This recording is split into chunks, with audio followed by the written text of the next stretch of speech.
नमस्कार दोस्तों, मैं हूं आपका दोस्त अंकित और मैं अपने चैनल पे आप सभी का एक बार फिर से स्वागत करता हूं। दोस्तों, एक क्वेश्चन मुझे जो सबसे ज़्यादा आता है, अगर मैं बोलूं कि सबसे ज़्यादा पूछा जाने वाला क्वेश्चन जो मेरे पास जो आता है वो ये है कि आप जो पेंसिल मेजरमेंट यूज़ करते हैं या जो मेजरमेंट आप यूज़ करते हैं ड्राइंग में, जो आप ट्यूटोरियल्स बनाते हैं, जो दिखा रहे हैं, उसमें हमें कैसे पेंसिल से मेज़र करना है वो बताइए। एक वीडियो ऐसा बनाइए जिसमें केवल उन मेजरमेंट्स की बात कीजिए कि आपने मेजरमेंट एक्चुअली में कैसे लिया।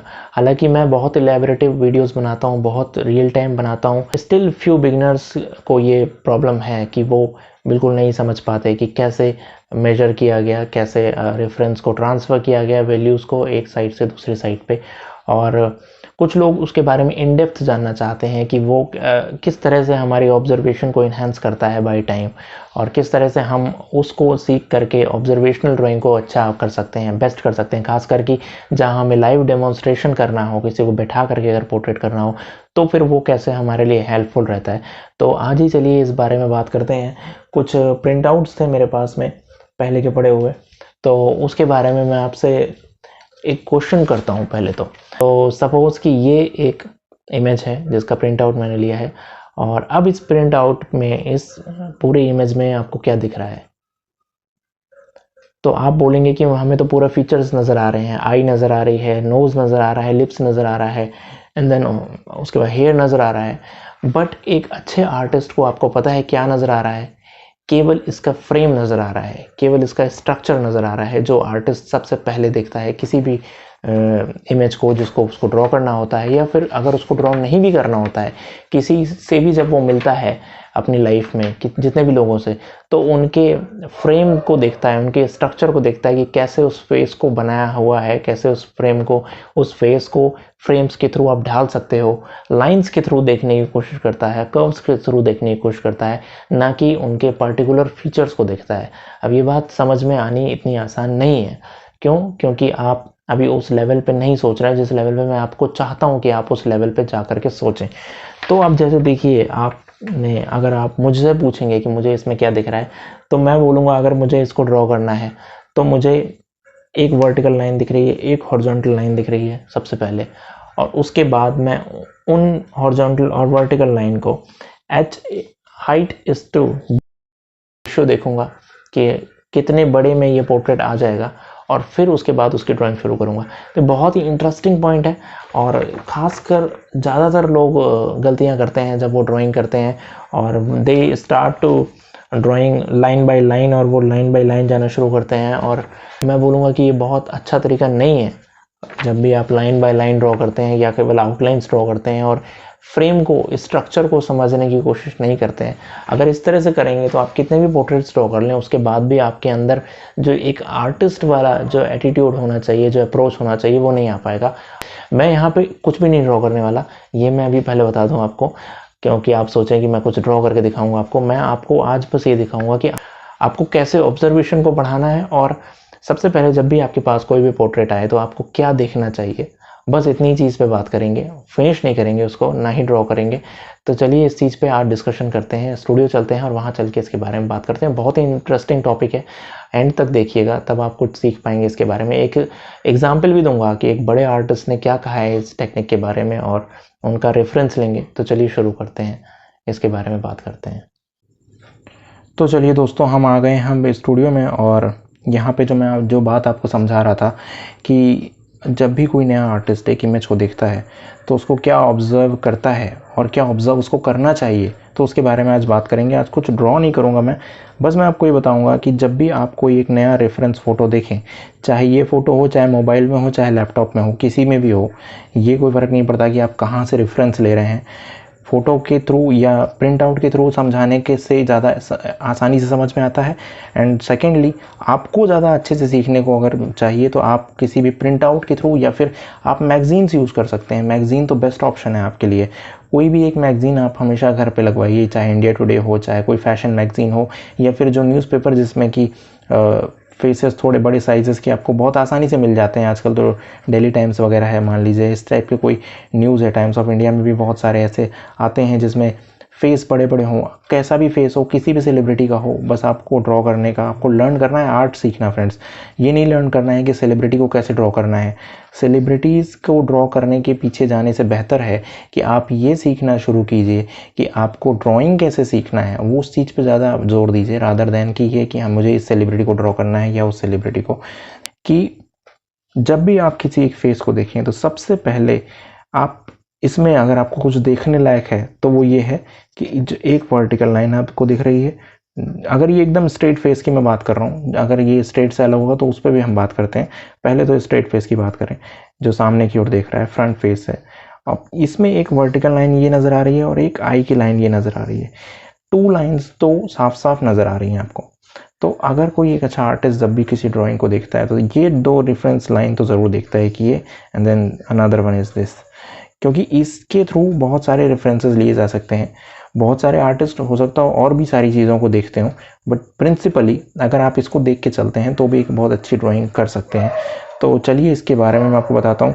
कुछ आर्टिस्ट डायरेक्ट फ्रेमवर्क से भी ड्रॉ कर लेते हैं, बट वो भी रेफरेंस लेते हैं ज़रूर से, चाहे ल्यूमिस मेथड को यूज़ करके रेफरेंस लें, चाहे किसी और मेथड को, रेफरेंस ज़रूर लेना पड़ता है। तो अभी जैसे सपोज़ आपने इसको देखा तो वो 2 लाइन्स आप सबसे पहले अपने पोर्ट्रेट पे ड्रॉ, अपने ड्राइंग शीट पे ड्रॉ करने की कोशिश कीजिए। दोज 2 वर्टिकल, एक vertical line and then the another one is the horizontal line.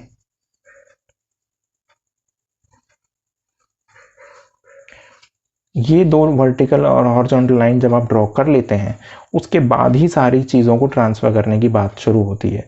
और जब सबसे बड़ी इंपॉर्टेंट बात जो यहाँ पे है वो ये है कि जो मैं अक्सर बोलता हूँ, हाइट टू विड्थ जो रेशियो है वो आपको बहुत अच्छे से समझ में आना चाहिए जब वह आप ड्रॉ कर रहे हो। नहीं तो अक्सर ऐसा होता है कि ड्राइंग जब आप इसमें ट्रांसफ़र करते हैं या ड्रॉ कर रहे होते हैं तो कई बार पोर्ट्रेट किसी एंड और एंड पे निकल के बाहर चला जाता है। सपोज़ यहाँ के पास ईयर बाहर आ गए, तो वो ना हो, इसलिए कॉम्पोजिशन बहुत प्रॉपर होना चाहिए पेपर के अंदर, उसको एडजस्ट करना, that is very important thing. और ख़ासकर जब भी आप लाइव डेमोन्स्ट्रेशन ड्राइंग करते हैं तो वहाँ भी ये सबसे ज़्यादा इंपॉर्टेंट होता है कि जो हाइट है इसकी, हाइट मतलब ये यहाँ से यहाँ तक का, हाइट टू विड्थ, विड्थ का जो रेशियो है वो कैसा है, इक्वल है या कम है या ज़्यादा है। यहाँ देखिए बिल्कुल परफेक्टली इक्वल आ रहा है। तो अगर मैं इसको यहाँ से ड्रॉ करने की कोशिश करूँ तो 1 pencil and few more length of pencil, और ऐसे ही हॉरिजॉन्टल में देखिए 1 पेंसिल आ रहा है ये, तो थोड़ा सा ये जो है इसके कंपैरिजन में ज़्यादा है। ये चीज़ समझ जाओगे आप तो फिर ये 2 लाइन मार्क करना बहुत आसान हो जाता है। ये जो 4 डायमेंशन हो गई, ये आप कॉम्पोजिशन को, रोल को प्ले करता है कि आपको समझ में आ गया कि आपका जो आपका ड्राइंग है वो यहीं तक ही लिमिटेड है, और जो यहाँ वाला है वो 1 पेंसिल से थोड़ा सा ज़्यादा है, यानी कि यहाँ कहीं है। तो ये देखिए कितनी आसानी के साथ ये 4 एंड आपको मिल गए। आपको ये पता चल गया कि जो भी फेस है वो इसके अंदर अंदर ही आना है। अब बहुत सारे लोग ये पूछते हैं कि हम सेम साइज़ की इमेज को ही कैसे ट्रांसफ़र करें, और फिर अगर मान लीजिए इमेज बड़ी हो तो उसमें क्या करें, या इमेज छोटी है हमारे पास, हमें ड्राइंग बड़ी करनी है तो क्या करें। बहुत सिंपल मेथड है। जब भी आप पेंसिल मेजरमेंट से ट्रांसफ़र करते हैं वैल्यूज़ को, सपोज़ मान लीजिए ये वर्टिकल लाइन आपकी इसमें यहाँ थी, ठीक है, और हॉरिजॉन्टल लाइन आपकी ये थी, तो अगर आप सपोज़ ये, अगर इससे आपको दो उसमें बड़ा ड्रॉ करना है तो जैसे आपने मेजरमेंट सपोज़ यहाँ से इसकी ये ली, आई के सेंटर की, तो वहाँ पे जब आप इसको ड्रॉ करेंगे तो ये 2 हो जाएगा। जैसे सपोज़ ये यहाँ पे पहला और ये दूसरा, तो यहाँ तक हो जाएगी। तो आप डबल कर सकते हैं, या आप चाहे 1.5 भी कर सकते हैं। बहुत अच्छे तरीके से 1.5 भी करते हैं बहुत सारे आर्टिस्ट। अब इससे ऑब्जर्वेशन मेथड कैसे अच्छा होता है, ऑब्जर्वेशन आपकी कैसे अच्छी होती है उस बारे में बात करते हैं। आपकी ये वैल्यूज़, आपने इसको यहाँ से यहाँ खाली जज किया, सपोज से आई का सेंटर लिया आपने, एक ही डायमेंशन ली, और किसी दूसरे आर्टिस्ट ने इसी को ड्रॉ करने के लिए यहाँ से पहली डायमेंशन ये ली, दूसरी ये ली, तीसरी ये ली, चौथी ये ली, 4 डायमेंशन ली। तो अब देखिए आपकी डायमेंशन जो है, एक ही डायमेंशन से आपका काम हुआ कि आपने आई को ड्रॉ करना शुरू किया यहाँ पे, और उसने 4 ली, तो आपका जो डायमेंशन लेने की जो आदत है वो धीरे धीरे कम होने लगती है, रिड्यूस होने लगती है। और यही जो रिडक्शन है वो आपके आई को ट्रेन करता है, आपके ब्रेन को ट्रेन करता है, आपके हैंड्स को ट्रेन करता है कि अब आपकी जो डायमेंशन लेने की जो टेंडेंसी है वो धीरे धीरे कम होने लगती है, रिड्यूस होने लगती है। उसके बाद जा कर के आप इस लेवल पे आते हैं कि आप मिनिमम डायमेंशन से ही आप पूरा पोर्ट्रेट ड्रॉ कर लेते हैं। बहुत सारे आर्टिस्ट तो केवल 2 डायमेंशन लेते हैं, the vertical and then this one.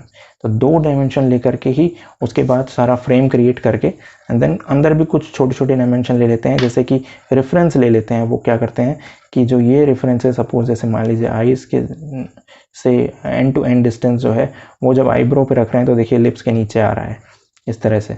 तो ये इस तरह से डायमेंशन वो क्या करते हैं, रेफरेंस ले लेते हैं, मतलब रिलेट कर लेते हैं 2 वैल्यूज़ को कि यहाँ से यहाँ की जो डिस्टेंस है वही डिस्टेंस यहाँ से यहाँ की है, इस तरीके से। तो इसी तरीके से ऑब्जर्वेशन जो होता है वो धीरे धीरे आर्टिस्ट का गेन होता है, इनहेंस होता है। और अब आपको यही करना है, चाहे कोई भी फेस हो, चाहे ये फेस हो, चाहे सपोज सीधे वाले तो फेस आपने देख ही लिए, ये भी वैसा ही है। अगर आप ये फेस मान लीजिए टिल्टेड फेस है, तो इसको कैसे करेंगे, तो आप सोचेंगे कि अब इसमें कैसे मैं मेथड यूज़ करूँ या इसमें कैसे मैं ट्रेन करूँ अपने को। तो बहुत अच्छा तरीका है कि जो वर्टिकल लाइन थी उसमें वो ही वर्टिकल लाइन अब यहाँ पे टिल्ट हो गई है एक सर्टेन एंगल पे। ये देखिए ये बन गया एंगल और ये बन गई है हॉरिजॉन्टल लाइन। तो horizontal line is transferred from horizontal angle to this angle. तो अब ये हॉरिजॉन्टल लाइन हो गई आपकी and then the vertical line जो ये है वो ये हो गई जो इसके परपेंडिकुलर है। उसके बाद आप ऊपर का टॉप का लेते हैं, देन हॉरिजॉन्टल लेते हैं, तो आपका फ्रेम क्रिएट हो गया कि इसी के अंदर फेस आना है।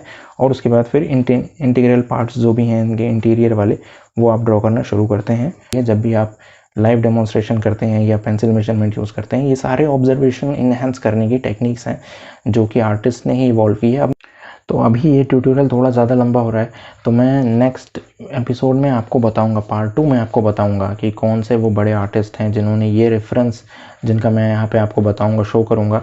एक बहुत ही अच्छे आर्टिस्ट हैं जिनकी बुक है, जिनको बहुत लोग रेफ़र करते हैं, ब्रिजमैन करके, और उनके मेजरमेंट्स के बारे में मैं आपको बताने वाला हूँ नेक्स्ट एपिसोड में। और उन्होंने क्या लिखा है वो मैं आपको बताता हूँ। You have to measure first of all with your eyes and by standing the model judge the comparative measurements of its several masses, then measure mechanically, मतलब कि किसी और टूल को यूज़ करके। when measuring mechanically, hold your charcoal on the or pencil between the thumb and the finger and use the first finger and the tip of the charcoal अगर वहाँ charcoal use कर रहे हैं, pencil use कर रहे हैं तो pencil कर सकते हैं, tip of your charcoal to mark the extremities of the measurement you are taking। तो ये चीज़ उन्होंने वहाँ पे बताने की कोशिश की है, जिसको हम नेक्स्ट एपिसोड में ज़रूर समझने की कोशिश करेंगे। ब्रिजमैन को बहुत ही बड़े आर्टिस्ट हैं, और एक और आर्टिस्ट हैं जिनके बारे में भी बात करेंगे, जो बुक्स लिखे हुए हैं, बुक किताबें हैं उनकी ड्राइंग और लर्निंग को लेकर के, उनको रेफरेंस करेंगे, उनकी बात करेंगे। अभी फ़िलहाल इतना ही, आप इस प्रैक्टिस को कंटिन्यू कीजिए। तो इतना ही फ्रेंड अभी फ़िलहाल इस ट्यूटोरियल में। प्लीज़ चैनल को सब्सक्राइब ज़रूर कीजिएगा, नेक्स्ट इसका ट्यूटोरियल भी ज़रूर देखिएगा। Thank you friends, thank you once again.